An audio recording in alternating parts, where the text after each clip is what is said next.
കോട്ടയത്ത് നിക്ഷേപകരെ കബളിപ്പിച്ചതായി പരാതി. തൃശൂർ കേന്ദ്രമായി പ്രവർത്തിക്കുന്ന മാനവ കെയർ കേന്ദ്ര എന്ന പണമിടപാട് സ്ഥാപനത്തിനെതിരെയാണ് പരാതി ഉയർന്നത്.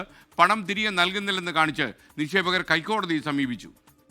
ഇതൊരു വലിയ തട്ടിപ്പാണ്. അത് ഓർഗനൈസ്ഡ് ആയിട്ടുള്ള ഒരു തട്ടിപ്പ് തന്നെയാണ്. MCK എന്ന പേരിൽ ഒരു സ്ഥാപനം തുടങ്ങുകയും വളരെ താഴേക്കിടയിൽ നിന്നുള്ള ആൾക്കാരാണ് ഇത് തുടങ്ങി വന്നത്.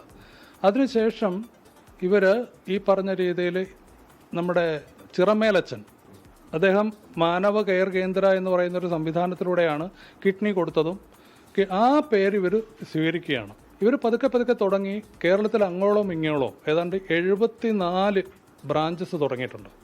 ഈ 74 ബ്രാഞ്ചിൽ നിന്നും കുറഞ്ഞത് ഞങ്ങളുടെ അന്വേഷണത്തിൽ ഞങ്ങൾ മനസ്സിലാക്കിയത് ഏതാണ്ട് ഒരു 500 കോടി രൂപ ഇവർ സമാഹരിച്ചിട്ടുണ്ട്. ടോബി ജോൺസൺ കോട്ടയത്ത് നിന്ന് ചേരുന്നു. വലിയൊരു തട്ടിപ്പിന്റെ കഥയാണല്ലോ ഇവർ പറയുന്നത്. Toby, good morning. വിവരങ്ങൾ.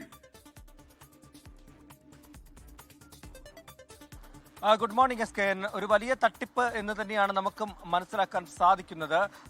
ഈ നിക്ഷേപകർ എന്നുള്ള നിലയിൽ ഇവർ നൽകിയത് ഈ ഒരു സ്ഥാപനത്തിലേക്ക് പണം നിക്ഷേപിക്കുകയായിരുന്നു. കഴിഞ്ഞ കുറേ നാളുകളായിട്ട് അങ്ങനെ പല ആളുകളിൽ നിന്നും സമൂഹത്തിൽ ഇത്തരത്തിലുള്ള പ്രായം ചെന്നവരെയാണ്, അതായത് ഈ റിട്ടയർമെന്റ് ലൈഫൊക്കെ ജീവിക്കുന്ന ആളുകളുടെ കയ്യിലുള്ള ആ പണം തുക ഇവർ നിക്ഷേപമായി വാങ്ങുന്നു. കൃത്യമായി പലിശ തരാമെന്ന് പറയുന്നു.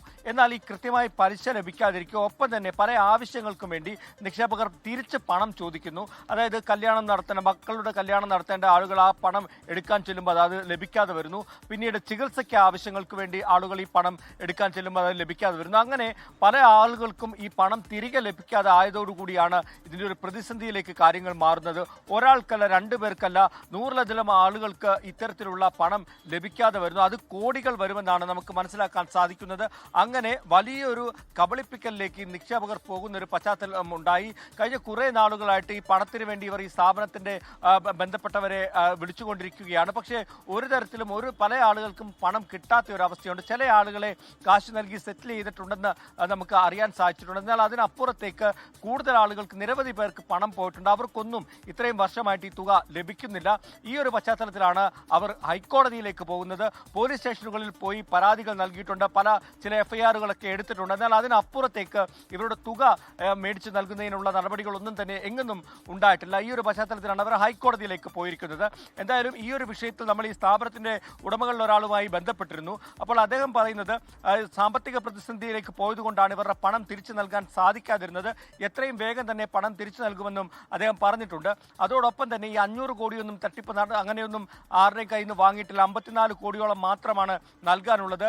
34 ബ്രാഞ്ചോളമാണ് തങ്ങൾക്കുള്ളത് എന്നുള്ള കാര്യം വിശദീകരണം നൽകിയിട്ടുണ്ട്. എന്തായാലും വലിയൊരു തട്ടിപ്പ് നടന്നു എന്നുള്ള കാര്യം തന്നെയാണ് നിക്ഷേപകർ പറയുന്നത്. പല സ്ഥലങ്ങളിലും, കോട്ടയം മാത്രമല്ല സംസ്ഥാനത്തുടനീളമുള്ള ബ്രാഞ്ചുകളിൽ ഏകദേശം 35ഓളം ബ്രാഞ്ചുകളുണ്ട്.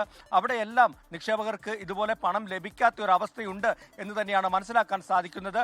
അതുകൊണ്ടാണ് ഈ നിക്ഷേപകരിൽ വലിയൊരു വിഭാഗം ഇപ്പോൾ ഹൈക്കോടതിയിലേക്ക് പോയിരിക്കുന്നത്. ഹൈക്കോടതിയിൽ ഇത് സംബന്ധിച്ചുള്ള കേസും പുരോഗമിച്ചു വരികയാണ്. SKN.